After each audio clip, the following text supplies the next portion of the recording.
Everybody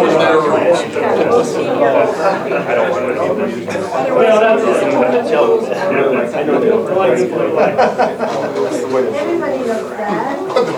But they're different depending on.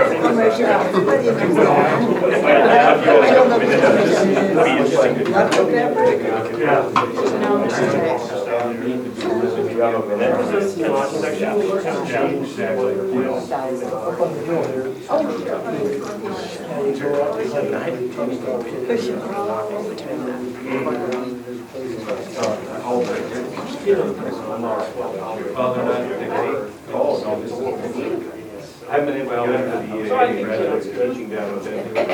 Hello, Maria. I started.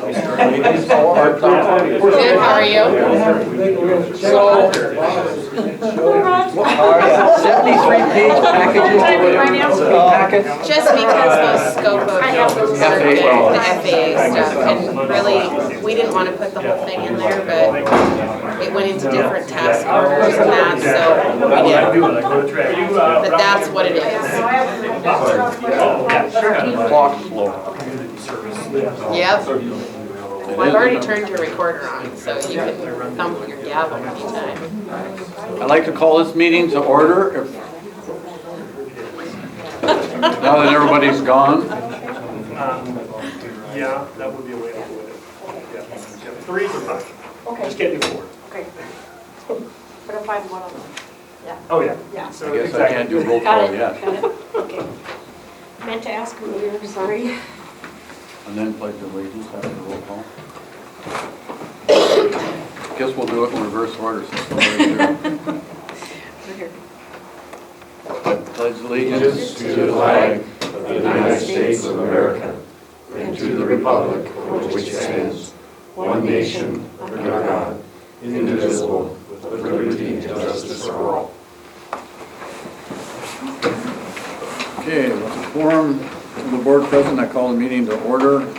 Roll call, Commissioner Buck. Here. Commissioner Rooney. Here. Commissioner Hoban. Present. Commissioner Evans. Here. Evans, excuse me, Commissioner Talcott.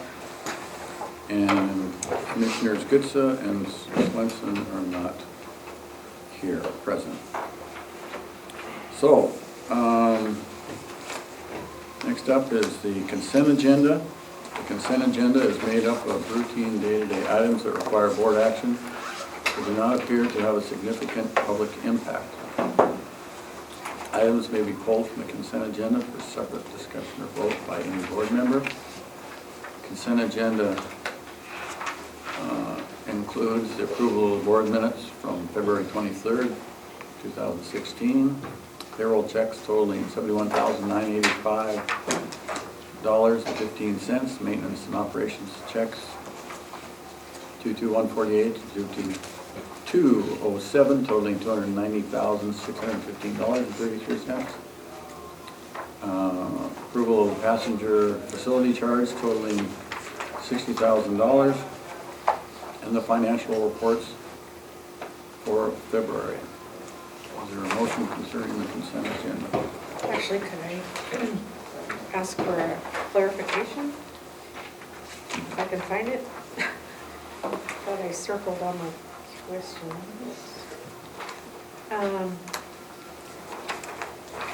Regarding the check register, I think it was the check register.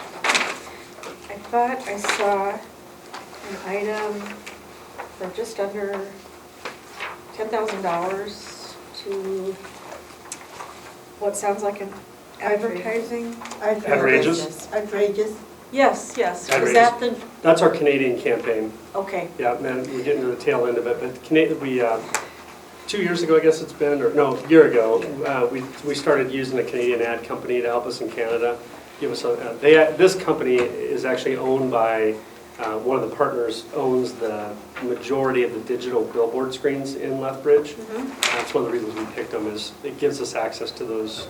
He's got, I think, 6 of the 10 in town. And we don't see them very often then on here? No, I this couldn't is, recall the vendor. yeah. With this run, we've had 4 bills. checks now.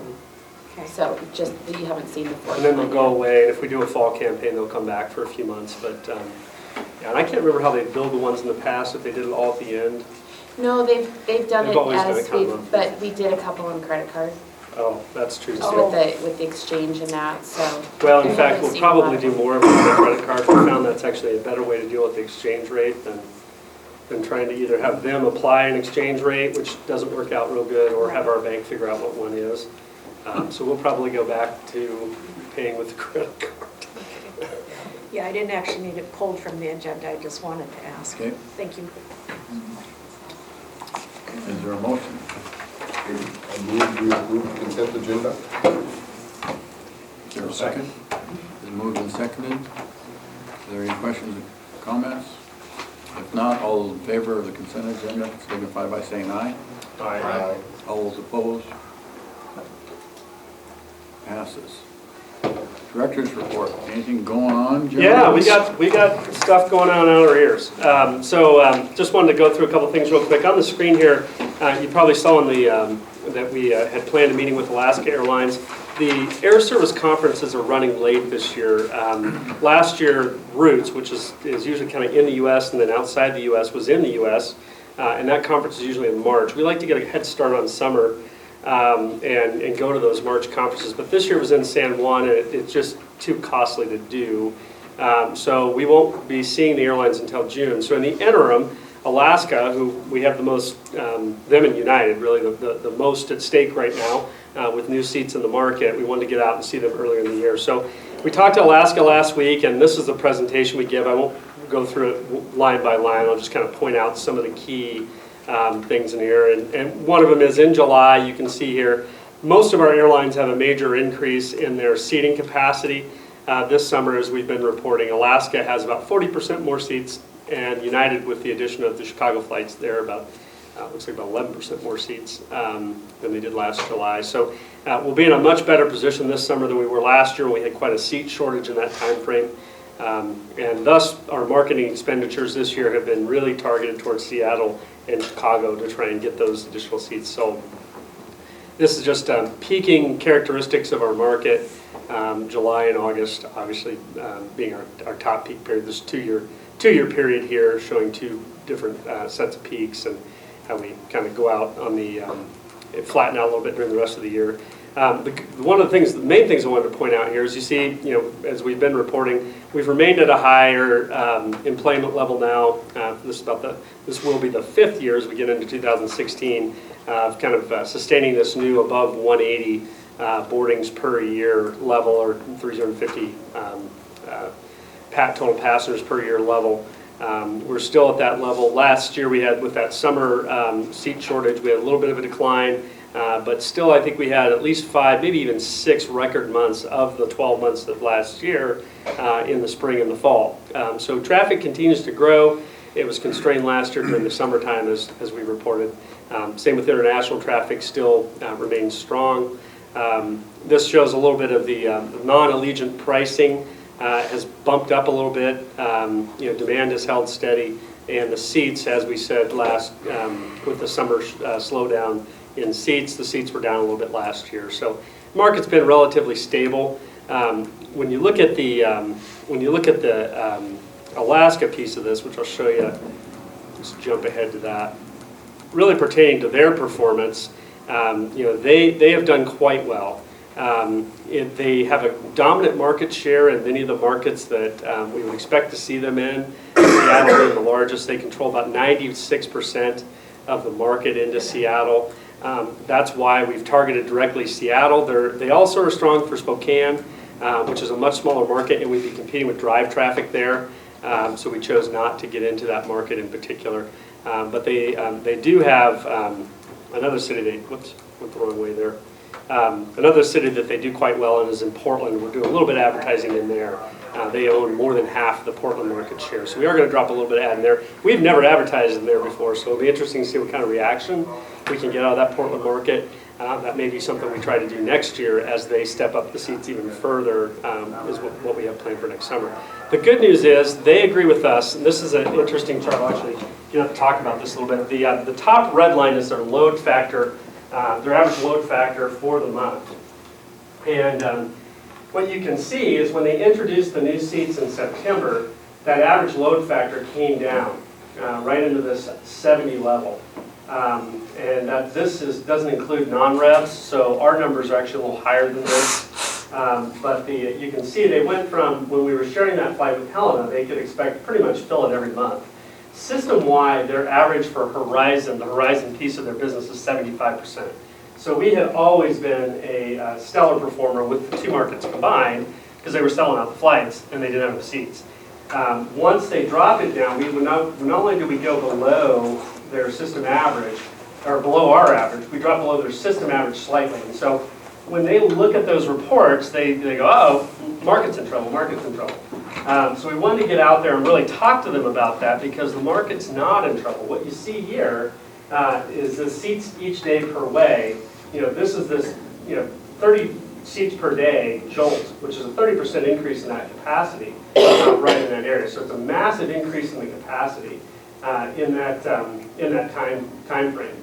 And so when you look at what they were able to do, they reached new PDU heights. PDUs is passengers daily each way, almost immediately. You can see that they continued to climb over the last few years. And in 2016, the numbers we have already, the PDUs are climbing even faster. And so we wanted to point out to them, there's a couple of key things in here that they may not have noticed. First of all, they're at all-time revenue highs. This is with this 2015 number, so it only included 3 months of additional seating. 2016 will almost certainly be even stronger. But the good news is their daily revenue has increased pretty dramatically. And so that's a positive sign for the market. It also shows they're generating a lot more PDUs. As I said before, if you look at just the third quarter, which is when those seats hit, their PDU count jumped dramatically. That's 9 PDUs per day. So with 9 additional passengers daily each way on that flight, or 18 total passengers in and out of the market every day. So that's a pretty good indication of the kind of growth that they're getting in that market share. So we wanted to make sure we focused them on the positive things that they're doing, because, as we said, when you look at the third quarter, when those seats really hit their for the entire quarter, you can see the revenue jumped up even much higher than their annual average. So they're at about $15,000 per day in revenue, and it's increased quite nicely with those additional seats. So again, we wanted to get out there and kind of show them a couple things here, because we wanted to ensure that they were focused on the performance of the market year over year, as opposed to just the performance of the market versus their portfolio. Do you have any idea what, how much additional costs are involved flying that bigger airplane? Well, it's the same plane, but what they're doing is... Oh, okay, yeah, so it's, okay. It just doesn't stop in Helena. So that's and this is it's a non-traditional analysis that they have to look at. They told me it cuts $1 million out of their operation to not do the Helena piece of that flight. So they've got additional costs in that they're flying more flights to us with more pilots in total. But it cut some of the expense out, because now they don't have 2 landing fees for the same flight. They're not paying Helena a landing fee and us a landing fee for the same flight. So there's both a cost reduction and a cost increase, which has to be netted out of that. But what we pointed out to them in this analysis is, when you look at January and February, Seattle actually boarded more passengers than any other single market. So when you look at the performance, year over year, they've increased their passenger counts by about 30%, up to 37% in December over the previous year. So Just out of Great Falls? Just Great Falls. So the growth has been huge. 600-700 passengers a month on a base that was previously 2,200, something like that. I mean, 30% growth is a humongous number. It's very hard to achieve that kind of growth in any market. And when they look at it, like I said, the way they look at it, they're looking at all the markets on a scatter diagram, and they're saying, oh, Great Falls isn't performing well. What we've pointed out to them is, you're right. Compared to your system average, we're not. But you've only been in this market now with these additional seats for about 6 months. And when you look at it from that perspective, 37% growth in December, 30% growth in October. There's a couple high 20s in there.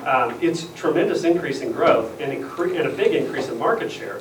They've gained about 5% market share in the last 6 months, which before they had never really grown in market share. They'd hung around at 13 and never budged. They were able to go in and penetrate the market, grab 5% more market share, and stimulate a lot of growth with their new product or with their new seats. So, overall, I think we have to look at that, as a success story, because we only need to get this 5% additional seats sold.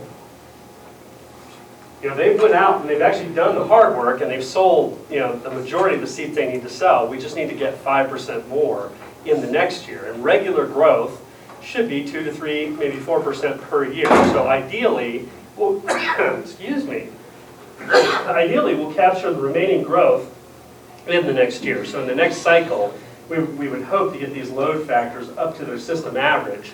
And then the performance of the route would be a winner for them. They'd be right at their system average. They would have increased their market share. They would have increased their passenger counts. On all accounts, that would be a successful new market if you looked at it as a new market. So I think we had a really good meeting, and one of the things that they took home from that is they're actually going to introduce cheaper fares. And in fact, prior to me getting there, they'd had their pricing analyst go through the market, and he told me they've already put the new fares in the market. So Alaska has done a reduction in the last 2 years. They're actually going to reduce it again in order to help stimulate some of these additional seat sales. So we think that, again, we should have very, very competitive rates for the next year out to the West Coast, Hawaii, certainly Seattle, compared to many of the other markets around us. And so, this is yet one of these cases, and I always point these out to the airlines. The answer isn't always reduce seats. Sometimes you can get more revenue by reducing price. It's not always the case, but in a market like this where you've got 76 seat slug of capacity, and that's the only tool you have, that's the smallest tool you have. It's really a very large tool for a market this size. By reducing that revenue, or by reducing the per seat revenue, which you can kind of see happening here, average ticket price has been coming down, coming down, coming down. By doing that, they're actually able to stimulate revenue up. And so they're going to do one more tranche down here and try to push that revenue up even further. And you can kind of see that a little bit in the third quarter. That's a very small slip, but it is the lowest it's been in a couple of years. And again, that stimulated quite a bit of revenue growth from there. So, I think good things for Alaska, if we can continue to sell this market to Seattle as a tourist destination, get the seats sold in the summer, continue on in the fall, and hopefully with the Canadian dollar by then will stabilize some and we can sell some of those West Coast destinations to the Canadians who travel well in the fall. Hopefully we can make this market a long-term success with those 2 daily direct flights. So how's the Helena flight doing? From what I've heard, they're doing quite well. In fact, they're going to add some seating this summer, and they're going to get a couple of additional flights in the summer. So, from what I'm told, with their 1 flight per day, they're getting it full. They think in the summer they'll need a little bit more capacity, and ideally, if we can get our second flight full, the next stop for us would probably be to start talking about a Portland flight, which would make them all that more competitive for California markets, because now that connection is much closer to a straight line connection, very competitive with the Salt Lake or a Denver connection to the West Coast. Mm-hmm. Any questions on this stuff?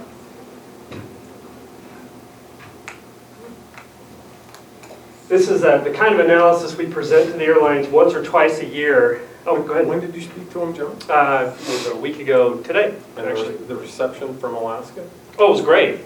It was great. I mean, they're very interested in seeing this market work. They want to be here long term. They've been here for a long time, and they want to see the market work.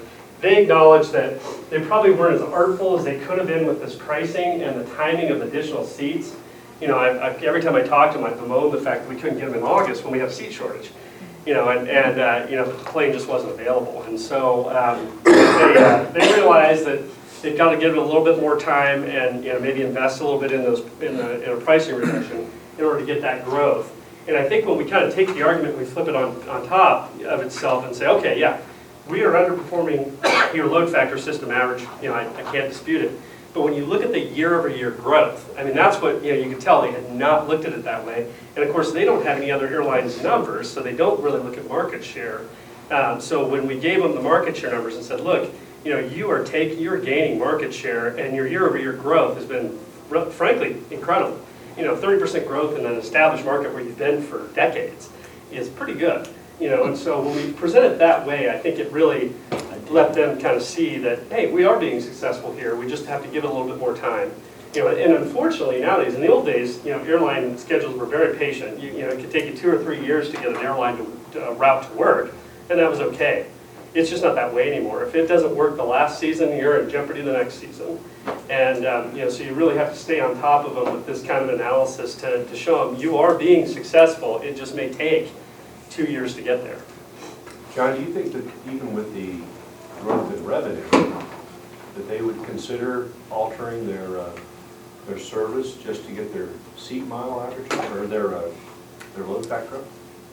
Altering which? The time of day? Change their service to try to get their load factor up? In other words, will they let the load factor drive their decision over the long run, even if they're continuing to experience increased revenue?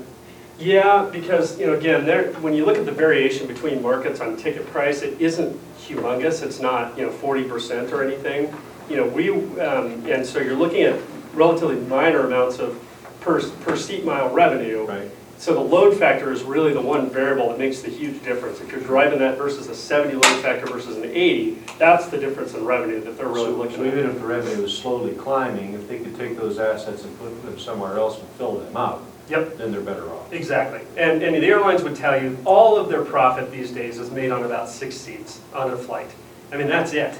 It is, it's become a very low profit, high volume. Years ago, you remember when the average load factor nationally was 59%. If you get a plane over 60% full, you were in the money. But now the average load factor is creeping up to 80%. So I mean, what you need to keep that same plane flying in terms of passengers is much higher, even though it's the same plane. So I think they'll give you a year to see whether or not the load factor climbs along with the revenue? Yeah, and they're very pleased with our investment in marketing. That was one thing, they actually brought it up before I could and said, hey, look, we appreciate you're in this market with marketing. We think that's going to be good. We talked about some additional partnerships that they have, maybe trying to infiltrate the Seahawk market this fall with folks from here that might be Seahawks fans with some type of promotion, a ticket giveaway or something like that. We're doing a contest now in Seattle to bring people out for a fly fishing trip. That's one of our big promotions for this summer. So we're just trying to increase that market awareness on both ends to try and get this flight. We don't have far to go, but if we can get there, it's a major leap for us. I mean, to get them 2 flights, direct flights a day, permanently cemented in the market there, that's a nice capacity increase for us. So we want to see it work. So now if they weren't the first flight out and the last flight in, Talked I about mean, that. that's kind of a painful day going to Seattle and back in the day. So we talked about that a little bit too. They've done the 6 a.m. departure because it connects to the eastbound bank, but they own almost no market share eastbound. And it's really a tough connection. And so I think, I'm going to nudge them again next week, but I think they're interested in coming back to 7 o'clock, which I've told them I think that would actually help their numbers. Because now we're seeing defecting traffic. It used to be the morning flight was sold out, the afternoon flight struggled, during slow times of the year. Now the afternoon flight's sold out, the morning flight struggles. And I think if we had that hour back, it might actually reset the balance there. So I think they're open to that, and I think we could even see that this summer. And they moved back the return flight an hour or two, didn't they, or did they? The 11:30 sweeper. Yeah. You really want that because, from anywhere in the system, you can get home in a day, which is kind of nice. Because they have that afternoon flight, right? So you can either get back in the afternoon or you can get back on that 11:30 sweeper. For those of us who go to bed at 9 o'clock, it's a tough day. Yeah, but it keeps you from having to go to bed in Seattle. Yeah. Someplace. And the other news is too, they are likely to change this plane to a jet sometime in the next year. So we'll see that too, which I think that will improve, and that'll give them first class seating, which will also be good. They've got jets. Did they say what kind? 76 seater. Runs and head jets. Yeah, real similar seat capacity. Embraer or? I would imagine Embraer. Yeah, I think it's going to be SkyWest. That's my personal guess. I don't know that. Well, this is harder to see than what I thought it would be. I was gonna say. Okay. See if I can do anything about it. Screen. I don't think I can do anything about it. Oh, here we go. A little better. So we did get our bid results in on our big project yesterday, and we've gotten a bid tabulation together here. And we are about $500,000 below engineers' estimates on the whole program, which is good news. Last year, you may remember, we were over quite a bit. So this is relatively good news. About a $10.2 million total bid on everything. I'm gonna have to get the notes out here. Can't read that. It was a $10,246,000 total bid. I'll pass this around. It's probably the best thing to refer to. We only had 2 bids, so these are the lowest. We only had 2, Really? and one of them was not United Materials. Yeah. I don't know. What happened? Yes, you do. So the low bid is $10,249,781. Engineer's estimate was $10,717,207. So we are about $500,000 under engineer's estimate. The good news is the majority of the federal items are closest to budget. Many of the non-federal items are actually under budget. The other side. Still more. Oh.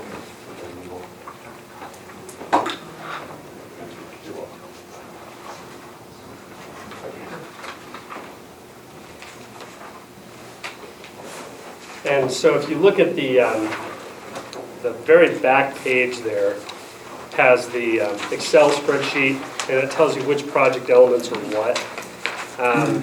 The couple of them we didn't know for sure if we'd be able to afford them, like the last one there, taxi lane materials for procurement. That's the Red Horse component of this year's project. Came in well under, or just above engineer's estimate. The SRE paving came in a little bit below engineer's estimate. And the one item on here that we're not sure what we want to do with is that the strengthening. We're going to have to talk to the engineer a little bit about that. That's the additional payment that we would add based on the old model of FAA pavement in order to allow the C-130 to use the runway. Early indications are with the newly adopted pavement model the FAA has, the existing design might be enough for the C-130 anyway. So we're going to have the engineer do a little bit more analysis on that.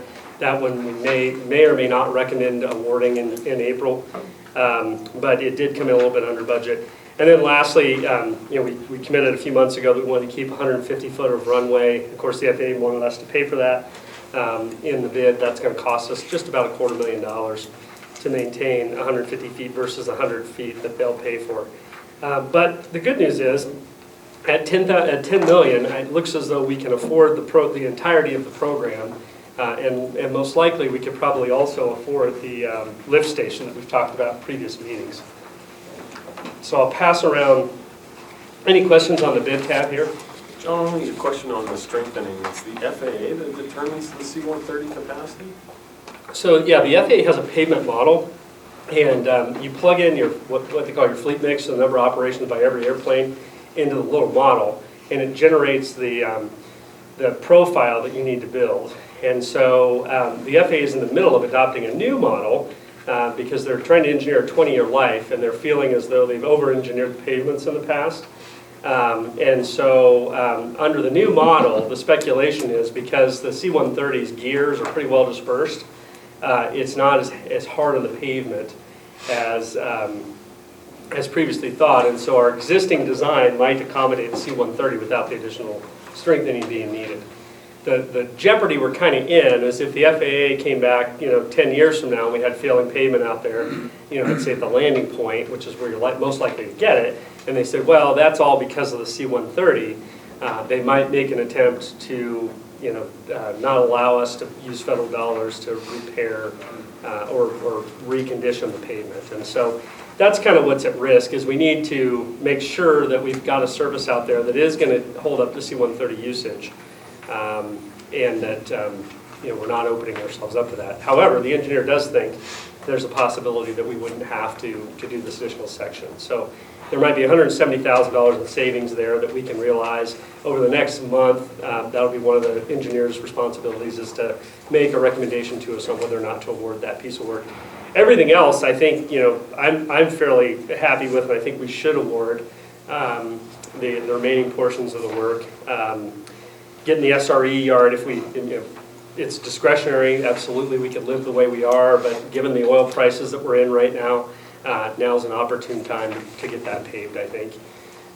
And so I think it's, and then of course, the opportunity to get those Red Horse taxi lanes in this summer, I think that's too sweet of an opportunity to avoid. And we open up 20 acres of developable acreage for hangars at a really low cost. I think this is probably half, or maybe even a little less than half of what we would pay if we were doing this at another time. So all in all, I think a really successful bid. Is the FAA trying to save money by under-engineering or not so much over-engineering these runways? And that'll be the long-term question. I think everybody that, we've got a couple engineers out there, but I think everyone would agree that historically the runways have outlasted the 20-year life in most cases when there wasn't a obvious workmanship problem or some other construction issue, bad soils or something. I think certainly, if you look at a 20-year cycle, most runways are able to get there with relatively, reasonable maintenance. And would you guys agree with that? I mean, Yes. Oh, yeah. But I guess my question is, isn't that a win-win though, when the runways are in better shape? Sure. At the 20-year point, you don't have Yeah. to completely rehabilitate it? yeah, and I think that's part of it is, there's a programmatic element to it. I mean, in the old days, you kind of used to schedule mill and overlay regardless of what was happening on your surface, and you just milled it and overlaid it because the timeline said so. And, now I think we're approaching a time when funds are less available, and the FAA wants to see, these pavements, really reach that 20 years and then be overhauled, and not have a whole lot of life left in them when they're overhauled. I mean, that's my opinion on it. Again, I don't know if any of you guys have any other thoughts on it. And it varies so widely. I mean, Colorado Springs, for example, their pavements don't have a very long life. I mean, it's a brutal climate with all that UV on the asphalts and the erosive soils and the gravels that aren't great for aggregate. I mean, it is just a very tough environment. Up here, we've got incredibly stable base because we sit on this big rock. The UV isn't that bad. The cold temperatures are horrible, but asphalt, if you get the right binders in them, can live a long time under those conditions. And certainly we can see concrete that's, it's what, 70 years old now, and other than some surface failure, it's very structural. So, I would say, that there might be some money to be saved, in the engineering specifications.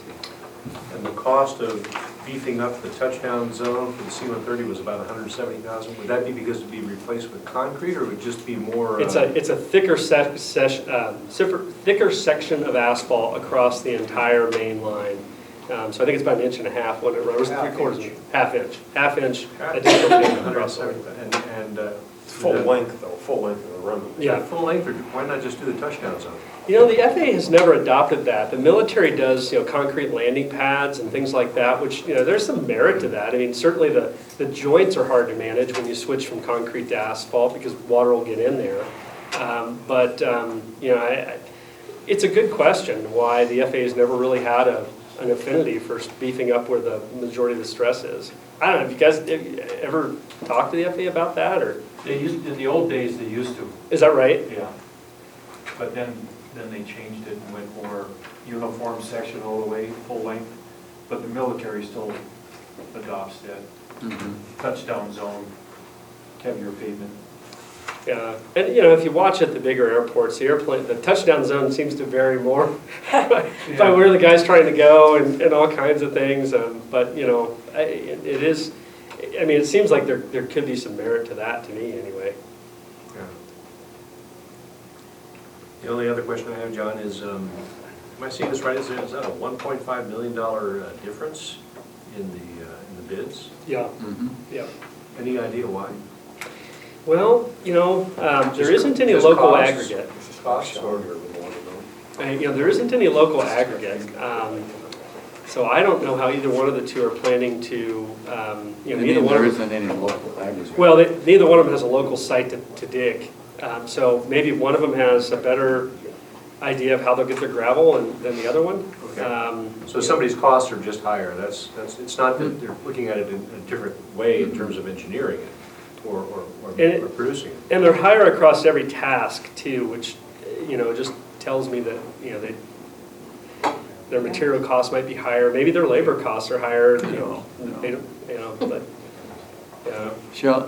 My guess is, this is just my opinion, but Schellinger's been very competitive in this market lately. I mean, they did both sections of the Belt 4-lane. Yeah.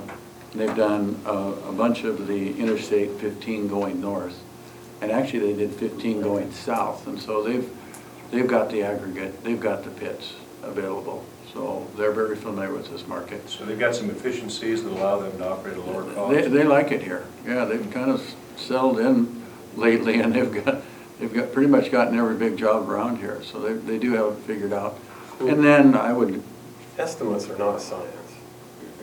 yeah, well, and then there's the FAA factor.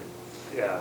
When you get right down to it, some guys probably put a premium on working for the FAA. There was a pre-bid conference, Yeah. walkthrough, Mhm. was United here? There's actually, wasn't there 5 primes? 5, yeah. We had 5 primes. United, Knife River, Riverside. And certainly Schellinger asked the most questions. I mean, it was obvious they were interested.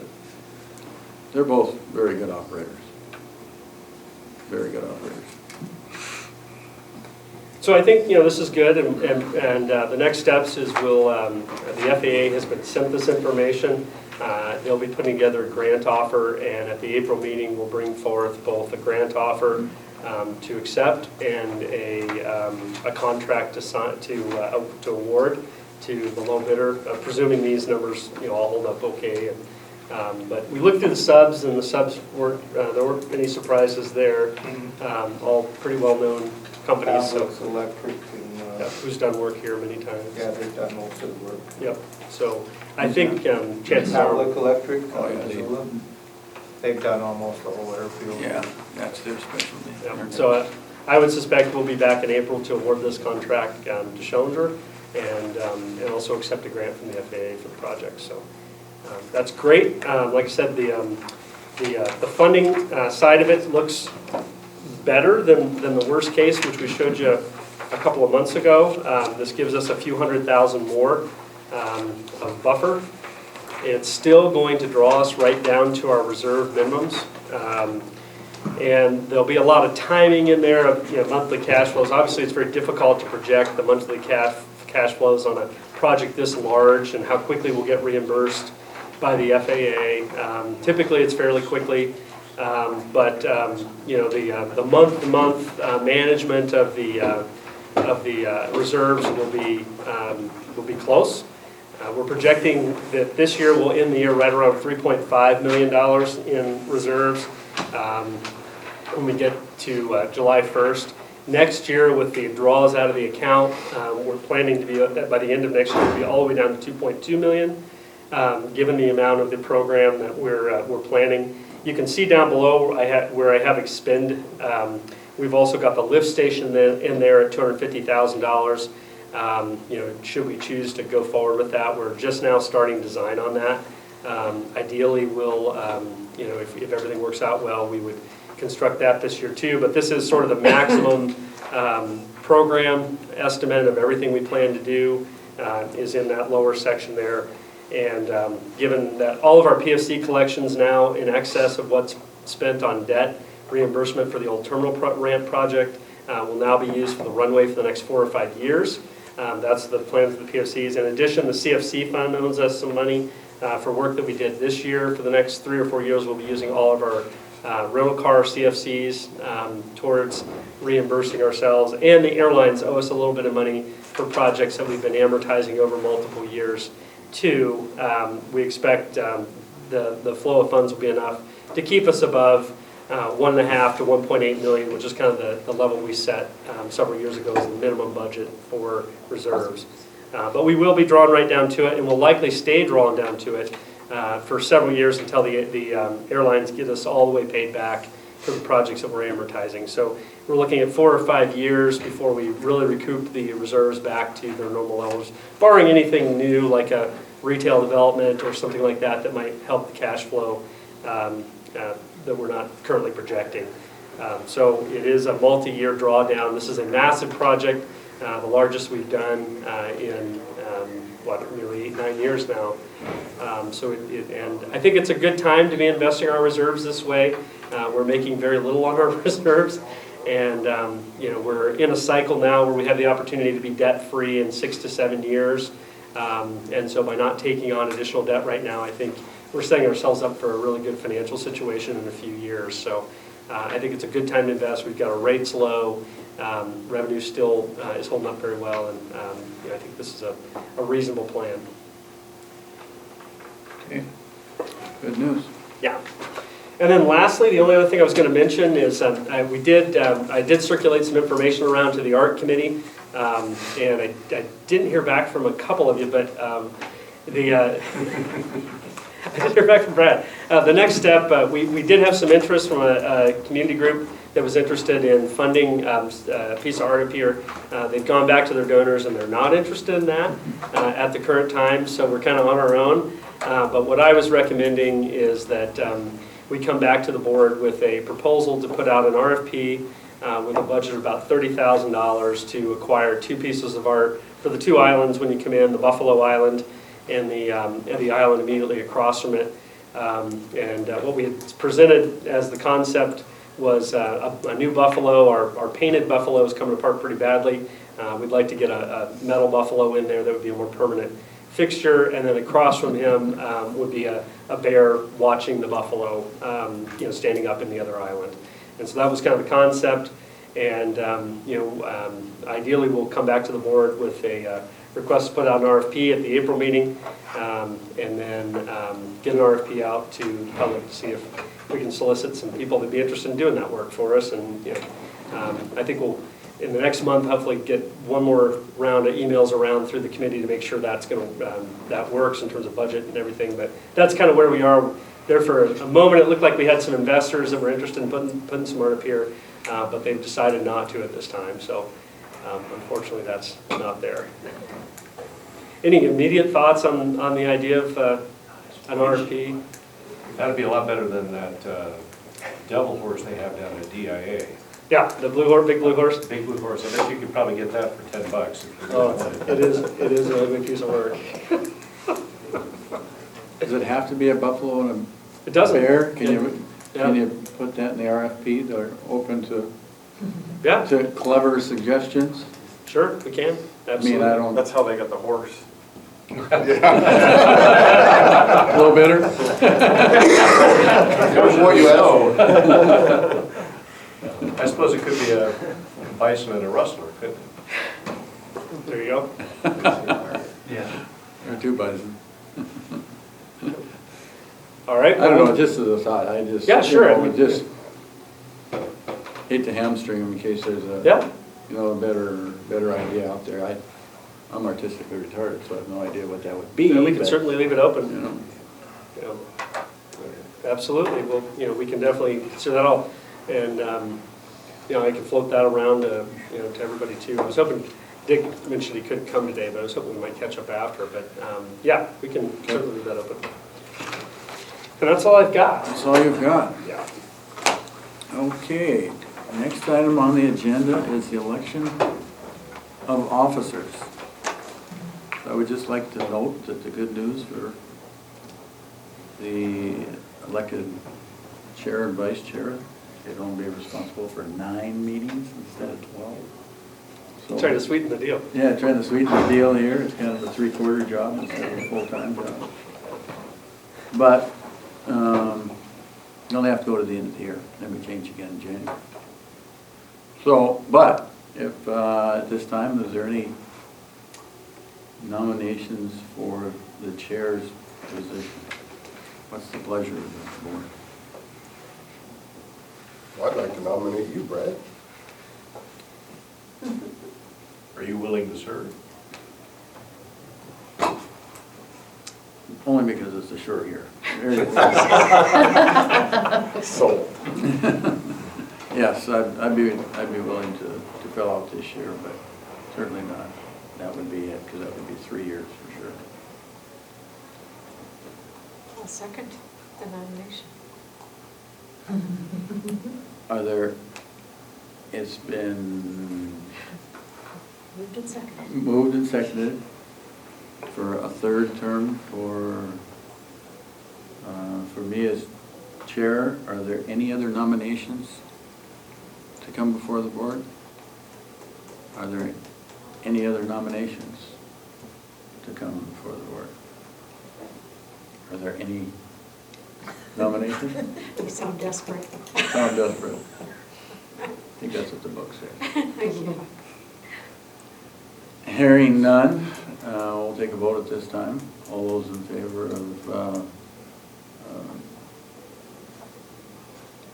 me returning as chair for the rest of the year, signify by saying aye. Aye. All those opposed? Okay, how about vice chair? We're open for nominations at this time for vice chair. Is there any nominations from the board? Hate to break up a winning team. I'd like to nominate you, Deb. I would be willing to continue that if that's what the board would like. I'll second the nomination. Are there any further nominations? Are there any further nominations? Any further nominations? Then all those in favor of Deb as vice chair signify by saying aye. Aye. All those opposed? Okay, we got that one taken care of. Congratulations. Thank you. Kind of like the one guy that didn't step back. But, okay, we've got Kerry is going to build himself a hangar, it looks like. Yep, you want to present that one, Laura? Sure. I believe it was the November work session that we brought this to you all originally. And so he has put in his 7460 with the FAA, it's been approved, and he's ready to move forward. So it's a smaller hangar, 50 by 50. It may end up a little bit smaller than that, but he's still figuring it for sure. It'll be next to the D.A. Davidson, is now Loneborough hangar down there on the end, and which butts up to the current ramp, so the entry will be from the back there.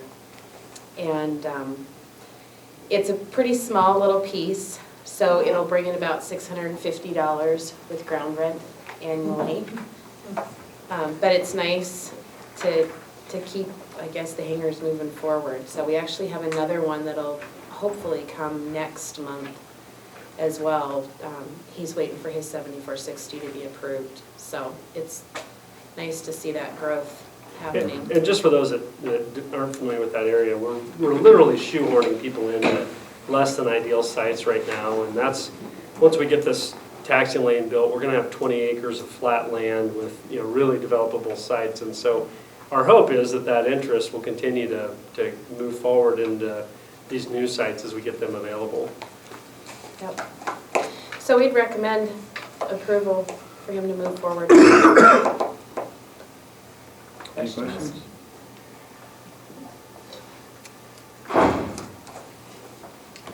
What's the name of that form, the 74? 7460. That's the one that they didn't get at the garden. Thought they did, but didn't. That's the, And does that specify construction materials, or who determines? It's an airspace review. Yeah, Airspace It goes through everything. yeah, they'll give the four corners to kind of survey and look at the reflectivity. It even goes to the FCC, you know, in case they're transmitting something. You know, it's an incredibly, robust analysis. So it doesn't sound like something you fill out in an afternoon. No, No, your engineer typically has to put it together for you. And we have a second 7460 submitted for the other hangar owner that Laura mentioned. And that one, we're interested in it coming back because the hangar right in front of it was the one that got rejected, the front range hangar a year or so ago because of the potential for reflectivity and because of the location. This one is another 100 feet away, and so it may not have the same issue, but we're interested in seeing, what the FAA's comments back on that one are. Reflectivity of the radar signals or? Well, the ILS. the localizer apparently is at its limit of what it can, of the metal structures that we can have along the flight line. And so going forward, at some point, we may have to upgrade the localizer. And it's, kind of cumulative, so if we upgrade it, potentially in the future, there might be a time when, again, we would run out of interference capability along the flight line there. So you move things back, if you build earth and berms, or if you use concrete siding, there's a lot of ways you can mitigate it. But it was a surprise, I think, to everyone that we got a comment back, because typically you don't. The upgrade to the localizer antenna would be to boost its signal output? Yeah, you can increase the arrays there, and so yeah, somehow it sends more signal, not just a stronger one, it's actually more, and so it can put up with a little bit more interference from metallic objects. So, if there's, I will make the motion that we accept the staff recommendation to enter into the private hangar lease as stated. I'll second the motion. it's been moved and seconded that we approve the staff's recommendation for the hangar lease as presented. Any further questions? All those in favor signify by saying aye. Aye. All those opposed? Okay, now what are you gonna do with your money? We, as reported, we did receive a $123,000 reimbursement for those unmetered poles that we discovered just a little over a year ago that were being charged for, I think, 10 years or so until we realized it earlier last year. And so we have the money, we have the check in hand. We're just talking to our attorney to make sure everything's the way it was done properly that way. What we would like to do is we'd like to go out and do an LED conversion project with it to move over a bunch of the exterior lights. You probably have noticed in driving in that as we've replaced light poles with, like for instance on the roadway out there, as we moved light poles, we put up LEDs. And so now we have a mix of LED and the older incandescent bulbs. And what we'd like to do is convert all of the parking lot lights, the roadway lights from the Buffalo Island back to the interstate, and then all of these high-mast ramp lights behind us over to an LED standard. And the main reason for that is the energy savings. So electricity is our largest expense currently. We just went out last week and we actually stuck a voltage meter on one of the new LED poles and then a few steps down one of the old incandescents, and we're pulling about a tenth of the power. So we really think, our engineer had told us, we could see anywhere from 30 to 80%. It really varies quite a bit on, the amount of how much wiring, what would you say, the wiring load that's in there, and what fixtures you actually select. But they are seeing even more dramatic decreases than what people originally said was a kind of 30% payoff in 6 years, 7 years. They're actually seeing a much better effect than that in many of the new installations. So ideally, if we can get these new bulbs in with this money, we'll begin to see $20,000, $30,000, maybe $40,000 a year in reduction on our electrical bill. At some point in the future, we'd like to begin to look at this building because obviously it's got a lot of lights in it. The airfield's a little bit tougher because the in-pavement lights, for example, you really can't use LED there in the cold climates because it doesn't generate enough heat to keep the bulb from freezing over. Some of the taxiway and edgeway lights, as we're replacing those, the new runway 16 or 1735 will have edge lights that are Taxiway will have LED. I'm sorry, the taxiway will have LED lighting. So we are beginning to convert some of these over as we have the opportunity to get that energy savings. And so we'd recommend that we go out and we replace these lights with a budget not to exceed $100,000. This first phase will target the lights that we have difficulty accessing. If you've looked out in the parking lot, you see many of those poles are way up there. We don't have equipment that can reach those. We can't reach the terminal lights either. So we want to get those first because we're currently renting equipment to do that. In addition, our bulbs are only lasting about 2 years on our fixtures now. Because in the windy environment, I think it's just shaking those lights to death, literally. And the LEDs are supposed to be much more rugged, so we think there'll be an additional savings of manpower and replacement costs over time. We still have quite a few lights from the corner here down to just beyond customs, and so we're generating quite a few spares from this project in the parking lot that we can continue to live off of for years, and to replace those lights as they go out. So. We'll get that benefit too, and then someday in the future when we redo that road, we'd probably convert it over to LEDs too. Any questions on that? How do LEDs do in prolonged cold? I mean, I know they don't generate much heat, but I mean, is there a temperature below which they'll just quit functioning, or they'll crack? From everything we're hearing, they're much more rugged almost in every environment. They're much more rugged bulb in every environment. And Kalispell just did a project a year or two ago and did a bunch of replacements up there. And I've yet to hear anything negative from anybody about the LEDs. I mean, it seems as though, obviously they've been in the market now for probably 10 years since some of the early adopters, and you really don't hear anything about it, and you hear about a lot of conversion projects. I suspect we'll see a much longer life out of these. I think it makes sense. Any other further questions? Is there a motion? I'll move that we accept the proposal as written. I'll second it. It's been moved and seconded that we accept the staff proposal as recommended to replace the LED project not to exceed $100,000. Is there any further questions? Just a comment, I don't know if we said it at the time, but good job on the meter audit. Do we do that regularly? No. No? Yeah, Not regularly enough. As we go. Yeah. Yeah, we found a few now. We found a few tenant meters 2 years ago that were, coming to us that should have gone to the tenants, and then, now we found these, thanks to this project last year, as we tried to sort out what was wired to what, Right. and where we were being billed for what. Really, Rod and his guys did a great job of nailing that one down. So. Yeah, and that's a substantial, substantial amount. Okay, all those in favor of the motion signify by saying aye. Aye. All those opposed? Motion passes. Okay, amendment to the runway design. Just as we approach the end of the runway budget, at the design portion of the runway budget, we look ahead to construction management. We've got a couple amendments to clean up the tail end of this. Rod has gone out and negotiated an amendment to number 1 to task order 4 to complete the design process. Rod, do you want to talk about that at all? Or? Yeah, just on this task order 14, it was just an amendment.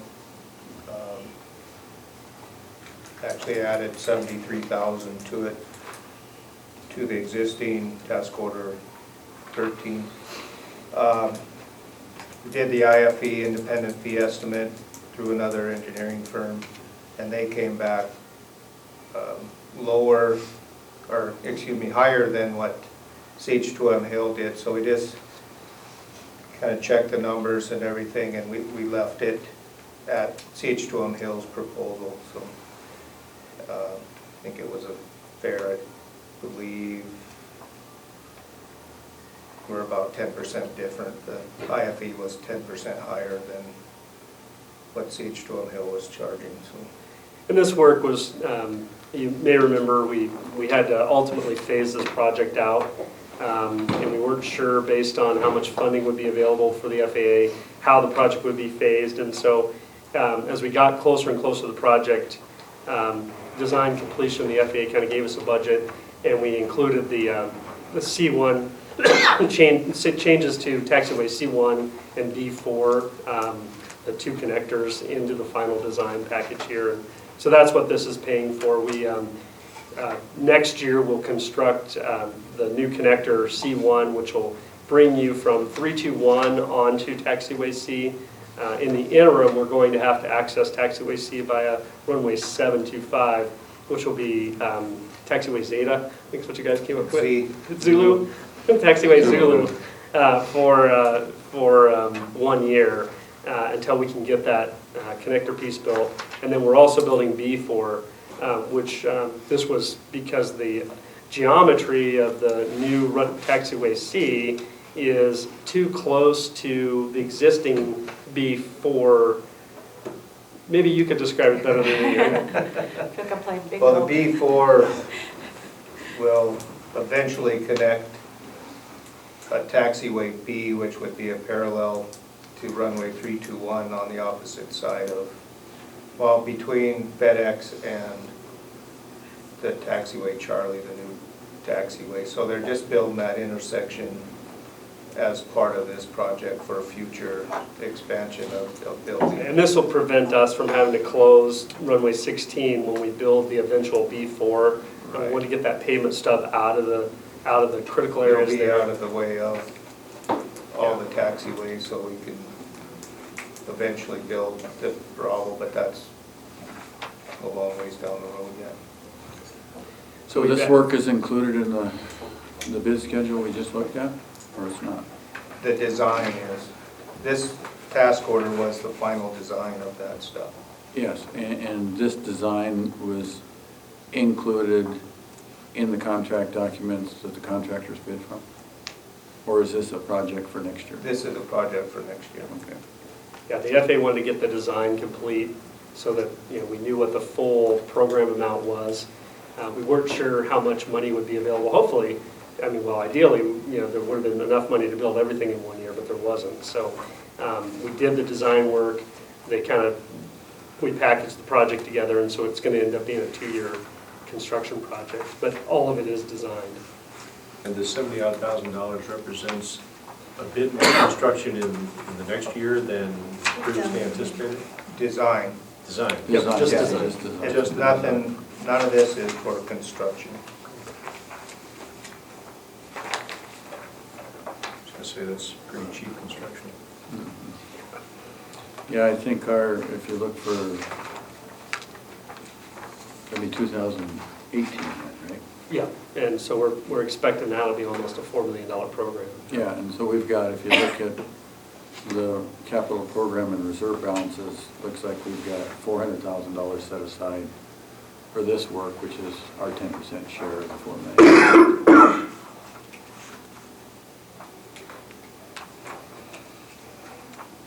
Any other questions of staff? If not, we'll entertain a motion concerning the amendment, or task order number 14 amendment, runway 1634, soon to be 1735. When's that going to happen? This year. Yeah, This year? Yeah, this by November. project. By November? Yeah, and that was, you may remember, that was another project that we had phased a year or two down the road. We said, that makes no sense. We're going to take up, you know, we've got to put down new paint on the runway. You know, we need to get that incorporated into this project so that we can get, well, in addition, we're changing our threshold locations.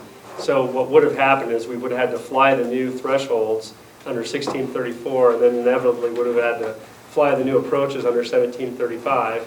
And so, I mean, it would have created a lot of additional work for, you know, a little bit of paint. And so the FAA saw the benefit in that, and we were able to pull that into this year's project too. So as you recall over the last 3 years, this project has been a lot of work with the FAA and negotiating and trying to get it down to a manageable project. And I think we're there now. I'm pretty excited about, you know, what we're going to get done. So, but yeah, it'll be 1735 hopefully by November. And the approaches, I think, are going to be flown in March. Is that what they've got set? Yeah, I think, yeah. Yeah. This way we don't have to paint and take paint off and repaint. I just have one question. So are all of the red and blue changes in Exhibit A new then? Yeah, the Yeah. red is federal and the Right. blue is non-federal. Okay. That's in the next one though, isn't it? No, that was in this Oh, one. it's in both that way? Yeah, Yeah, okay. so those were just the amendments or changes or additional work really, like that. Oh, yeah, they did. There's no further questions or comments. We'll entertain a motion concerning task order number 14 amendment to runway 1634 design. Is there a motion? I'll move that we accept the recommendation as written. I'll second. Moved and seconded to accept the recommendation from the staff regarding task order number 14, amendment to runway 1634. Are there any questions, further questions at this time? Okay, all those in favor of the motion signify by saying aye. Aye. All those opposed? Finish up the design. How about task order number 17? So task order 17 is our construction management services. The FAA requires that we have an engineer on site throughout the construction of federal projects to ensure that we're meeting the specifications and that the engineer's design is being built per the design. And so we'll have full on-site presence this summer. We're also subject to a bevy of quality assurance testing that the FAA requires to ensure that the project is meeting their proctoring and compaction needs, densities, all those types of things throughout the different elements of the project. As you can see here, the testing budget, the total budget is $880,000 for task order 17. Of that, $181,000 is the QA testing sub to help ensure that the design or the requirements are being met. And the total amount, like I said, is about $880,000. Rod, you want to talk about the negotiation at all? Yeah, we negotiated some of it down. It was pretty high on the per diem, the cost of having, there's going to be 2 engineers on site for the duration of the project, so that's the biggest cost. We negotiated that down a little bit.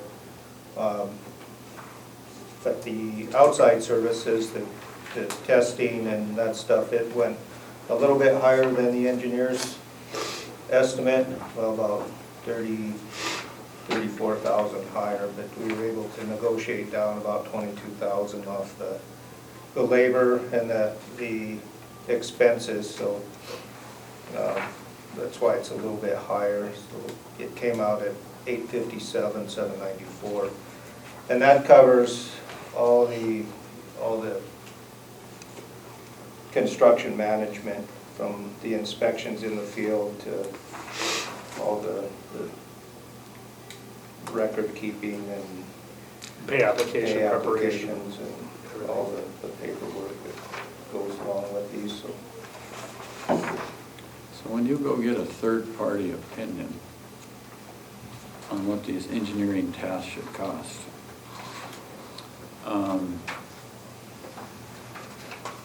is there a book for acceptable rates for different tasks of engineers? I mean, how are they comparing it to? They do it just like they're estimating the job. So you'll get back, I think, this many hours of a project supervisor, this many of a project manager, this many engineering one, this many environmental specialists. You'll get a full schedule of hours and rates. Right, but does the FAA have a standard as to what they expect to pay? I mean, how do you? I don't think the FAA does, but there's kind of probably an industry standard, I guess, of what. You're talking about rate per person? Well, just kind of the whole for whether it's administration or, design or, whatever task you're doing. For Yeah. runway lights or taxiway lights or? They don't. In fact, the way the specification reads for selecting your engineer is it's qualification based. And, I have, unfortunately, over the years seen a few, negotiations that have gotten really difficult because the cost of the hourly rates being proposed for people who won the job may not fit the budget of the client. So that does occasionally happen, and then oftentimes, in fact, we had a negotiation when this contract was set up of the hourly rates, you know, for the different levels of folks. And every year when you do your IFE, you know, oftentimes, you know, when I look at it, I see, oh, am I being assigned, you know, the high end of the rate scale, or can somebody at a lower end perform the same task? You know, so a lot of it depends on how you structure it within the contract. But no, there's not a lot of guidance on the rates. In fact, the guidance is kind of the opposite. You end up selecting based on qualifications. Any other questions or comments on task order number 17? Is there a motion? I motion we accept. Is there a second? Second. So moved and seconded to accept task order number 17 for management Construction management. of the runway 1634 project. Are there any questions or comments at this time? All those in favor of the motion signify by saying aye. Aye. Aye. Aye. All those opposed? Okay. Any other items that we want to bring forward at this time? Airport Authority Board comments. Commissioner Buck, any comments at this time? No, sir. Commissioner Rooney? Only to thank you and Deb for serving one more year. I appreciate it. Yeah.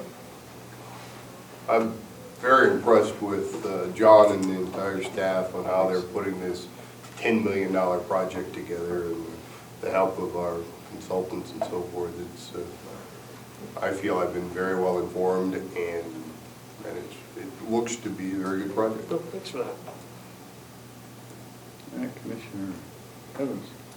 Well, as the continuing vice chair, I will be preparing, I think informally, at least we agreed last year that the vice chair would be in charge of John's annual evaluation process, so I will be hopping right on that here to be done soon. Okay. That's it, yeah. And I'd just like to comment, I liked the presentation, being proactive with our airline carriers. I don't know, do you have, is there software out there that you just plug in? Those are a lot of charts that come flying out somewhere. Well, yeah, the sad thing is the data behind that is exceptionally expensive. And so that's why we use Sixel, and you know, you see those Sixel bills go through and they're fairly pricey. You know, but they have subscriptions to all those databases that allow them to pull and consolidate that data. And so like that presentation, we're preparing for Jumpstart already in June, which is when I'll see all the carriers. And I talked them into giving me the Alaska presentation early so that we could, you know, go and see them, and then we'll have new data, but we'll regurgitate the same types of presentation in June to a different set of analysts probably. As you know, Jumpstart, when you go to headquarters, you get to meet with the analysts that are actually working on your airport, the pricing team, the marketing team, the you know, the route analyst who looks at your route, compares it to others. When you go to the conference, generally they're going to pick one team of their teams, and so it's going to be an all-star team of, you know, somebody that might handle the East Coast. And so oftentimes the feedback you get at that meeting is, yes, I have your numbers, you should probably call your analyst. You know, but at the same time, you know, you do get a lot of things done. Like last year, we pointed out a schedule anomaly in the Delta schedule that was able to get fixed by September when the schedule started. And so, you know, we noticed that they accidentally dropped a flight out of the schedule to, I think it was Salt Lake, wasn't it? Yeah, I think it was one of the Salt Lake flights dropped out of the schedule, and you know, I kept looking at the numbers, and then when you go and you ask him, you know, he was able to pull it up and he goes, "Oh yeah, you're losing a flight," and it was a mistake, and so they got that plugged back in. And so, you know, it's really important that you stay involved with those guys, because there's both mistakes, there's opportunities missed, and there's your opportunity to spin what they're seeing in a different light, because they don't understand the local market at all. And many times, they don't even look at the pricing of the market unless you ask them about it, because, you're in there amongst 322 airports they're trying to manage. So it is really important to get out there and talk to them a couple times a year. No, I think staff has done a good job preparing for those meetings and actually making a strong pitch to Port Great Falls for the flights that we've gotten, and that's certainly helped our rates, our flights, and boarding, so that's all positive. I'm sorry, I forgot to ask John, would you forward that to us? Yeah, sure. That Presentation? Yeah. Absolutely. I had a little trouble seeing it. Yeah, me too. Even with my I'll glasses. admit it. Yeah. It's a long ways away and it's a little thing. Okay, are there any comments from the public at this time? If so, please stand, state your name. Okay, with no further business to come before the board, I declare this meeting adjourned and give us, why don't we take till 25 after, and then we'll start the work session. Thank you. So I've got a question, and they keep...